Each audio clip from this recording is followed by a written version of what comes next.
Pernahkah kalian membayangkan bagaimana peradaban di Nusantara dimulai? Salah satu jawabannya terletak pada Kerajaan Tarumanagara, kerajaan tertua di Indonesia yang menjadi cikal bakal peradaban Hindu-Buddha di Jawa Barat. Berdiri pada abad ke-4 Masehi, Tarumanagara bukan hanya sekedar kerajaan, melainkan sebuah tonggak sejarah yang membentuk identitas budaya dan politik di wilayah Nusantara. Dalam video kali ini, kita akan menelusuri jejak-jejak kejayaan Kerajaan Tarumanagara dari asal-usulnya hingga pengaruhnya yang masih terasa hingga kini.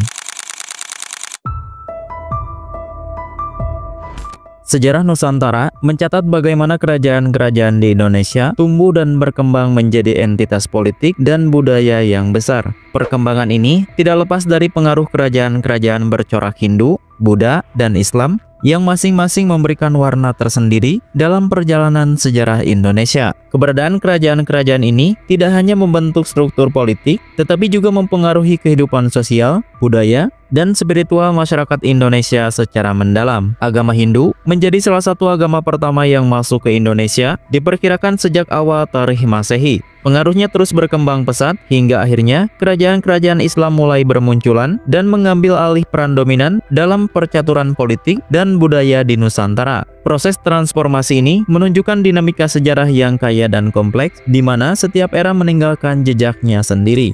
Salah satu kerajaan Hindu yang memiliki peran penting dalam sejarah Indonesia adalah Kerajaan Tarumanagara. Kerajaan ini tidak hanya menjadi saksi awal perkembangan peradaban Hindu di Jawa Barat, tetapi juga meninggalkan warisan sejarah yang menarik untuk ditelusuri. Dari peninggalan prasasti hingga sistem pemerintahan yang maju, Tarumanagara memberikan gambaran tentang bagaimana sebuah kerajaan dapat mempengaruhi wilayah dan masyarakatnya.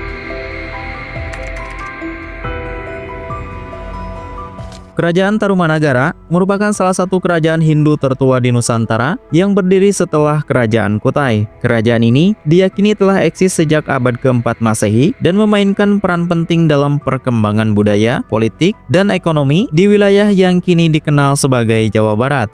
Tarumanagara didirikan pada tahun 358 Masehi oleh Raja Diraja Guru Jaya Singawarman, seorang pengungsi dari India Selatan. Ia berasal dari Calakanaya, sebuah wilayah yang saat itu dilanda konflik. Melarikan diri ke Jawa Barat, Jaya Singawarman menemukan daerah yang subur dan strategis di sekitar Citarum yang kemudian menjadi pusat kerajaannya.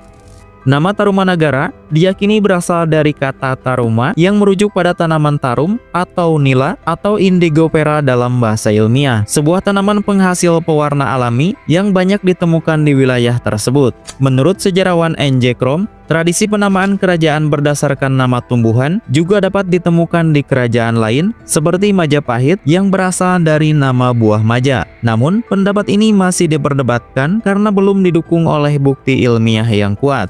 Sebagai seorang pendatang dari India, Jaya Singawarman membawa pengaruh budaya Hindu yang kuat, termasuk sistem pemerintahan, ajaran keagamaan, dan penggunaan bahasa Sangsekerta. Hal ini terlihat dalam berbagai prasasti peninggalan Tarumanagara yang ditulis menggunakan aksara Pallawa, menandakan hubungan erat dengan peradaban India.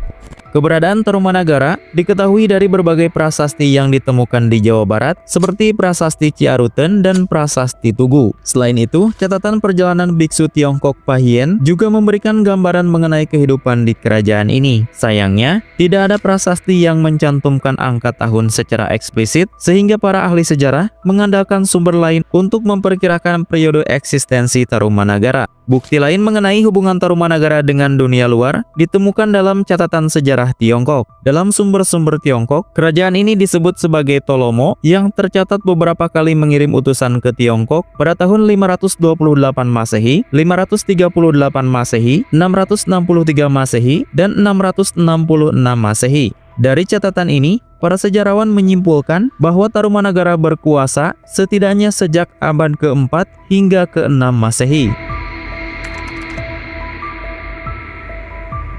Kerajaan Tarumanagara mencapai puncak kejayaannya di bawah kepemimpinan Raja Purnawarman antara 395 sampai 434 Masehi. Di bawah pemerintahannya, Tarumanagara berkembang pesat baik dalam aspek wilayah, sistem administrasi, maupun hubungan diplomatik dengan kerajaan lain. Raja Purnawarman dikenal sebagai penguasa yang visioner dan bijaksana. Salah satu langkah strategis yang dilakukannya adalah memindahkan ibu kota kerajaan ke Sundapura pada tahun 397 Masehi. Pemindahan ini bukan tanpa alasan. Lokasi yang lebih dekat ke pantai memberikan keuntungan dalam aspek perdagangan dan pertahanan. Dengan berada di wilayah pesisir, Sundapura menjadi pusat aktivitas ekonomi dan politik, memungkinkan Tarumanagara untuk lebih aktif dalam perdagangan maritim dengan wilayah lain di Nusantara maupun luar negeri. Di bawah kepemimpinan Purnawarman, wilayah kekuasaan Tarumanagara meluas secara signifikan. Catatan bahwa kerajaan ini menguasai 48 kerajaan daerah yang tersebar dari Pandeglang atau Rajatapura hingga Purwalingga. Purwalingga ini diduga menjadi cikal bakal nama Purbalingga di Jawa Tengah.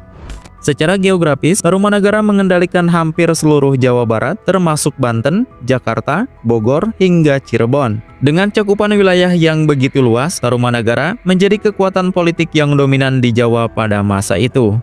Setelah masa pemerintahan Purnawarman, kerajaan ini tetap mempertahankan kekuatannya di bawah para raja berikutnya. Salah satu penguasa penting adalah Raja Suryawarman yang berkuasa pada pertengahan abad ke-5 hingga awal ke-6 Masehi. Pada masanya, Tarumanagara semakin memperluas pengaruhnya hingga ke wilayah-wilayah yang lebih jauh. Salah satu peristiwa penting pada era Suryawarman adalah didirikannya Kerajaan Kendan oleh Manikmaya, menantu Suryawarman, pada tahun 526 Masehi. Kerajaan Kendan didirikan di kawasan Nagreg yang terletak di perbatasan Bandung dan Garut. Kehadiran Kerajaan Kendan menjadi bukti bahwa pengaruh Tarumanagara tidak hanya sebatas pada wilayahnya sendiri, tetapi juga turut melahirkan kerajaan-kerajaan baru di tanah Jawa. Perkembangan politik Tarumanagara semakin kompleks pada masa pemerintahan Raja Kertawarman antara 561 sampai 628 Masehi. Pada era ini terjadi pergeseran kekuasaan yang berujung pada munculnya Kerajaan Galuh sebagai entitas politik baru di wilayah Jawa Barat. Kerajaan Galuh yang kelak menjadi cikal bakal Kerajaan Sunda Galuh menandai fragmentasi politik di bekas wilayah Tarumanagara. Meski demikian, Tarumanagara tetap menjadi pusat pemerintahan yang disegani hingga akhirnya melemah akibat berbagai faktor internal dan eksternal. Tarumanagara menganut sistem monarki absolut di mana kekuasaan tertinggi berada di tangan raja.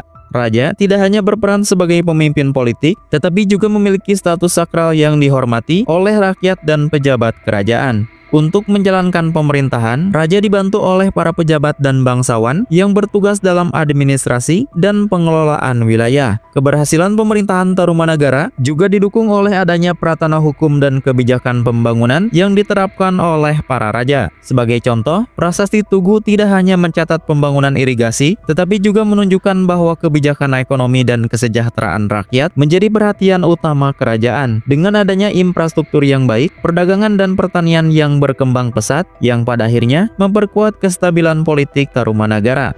Salah satu aspek penting dalam politik Tarumanagara adalah hubungan diplomatik dengan kerajaan-kerajaan luar, terutama dengan India dan Tiongkok. Catatan sejarah menunjukkan bahwa Tarumanagara menjalin hubungan erat dengan dinasti-dinasti di India yang mempengaruhi perkembangan budaya dan agama di Nusantara. Bukti dari pengaruh India ini dapat ditemukan dalam peninggalan-peninggalan prasasti beraksara Pallawa dan bahasa Sangsekerta yang menunjukkan hubungan erat antara Tarumanagara dengan peradaban India.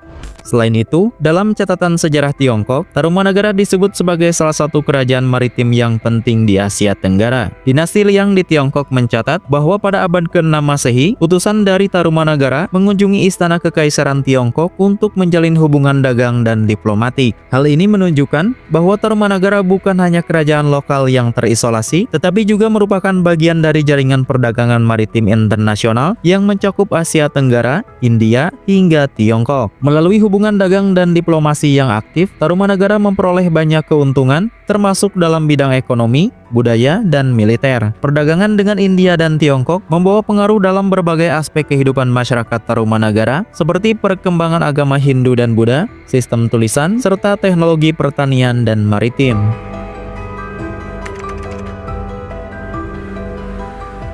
Masyarakat Kerajaan Tarumanagara telah menanamkan sikap gotong royong sejak lama, sebagaimana tercermin dalam isi Prasasti Tugu. Kehidupan sosial mereka teratur dengan baik, terlihat dari upaya Raja Purnawarman yang berusaha meningkatkan kesejahteraan rakyatnya. Salah satu bentuk kepeduliannya adalah memberikan perhatian khusus kepada kaum Brahmana yang memiliki peran penting dalam melaksanakan berbagai upacara korban sebagai bentuk penghormatan kepada para dewa. Sistem sosial dalam Kerajaan Tarumanagara memiliki kemiripan dengan Kerajaan Kutai, di mana masyarakat terbagi dalam beberapa kasta. Golongan Brahmana bertugas dalam bidang keagamaan, kaum ksatria terdiri dari para bangsawan termasuk raja dan kerabatnya, sementara rakyat biasa mencakup petani, peternak, pemburu, pelaut, dan nelayan. Struktur sosial yang jelas ini menunjukkan adanya keteraturan dalam kehidupan bermasyarakat. Selain memiliki kehidupan sosial yang tertata, perekonomian Kerajaan Tarumanagara juga berkembang pesat. Mata pencarian utama masyarakat adalah pertanian dengan sistem berladang berpindah. Namun sektor ekonomi tidak hanya tergantung pada pertanian. Aktivitas pelayaran dan perdagangan juga memainkan peran penting dalam menopang kehidupan ekonomi kerajaan.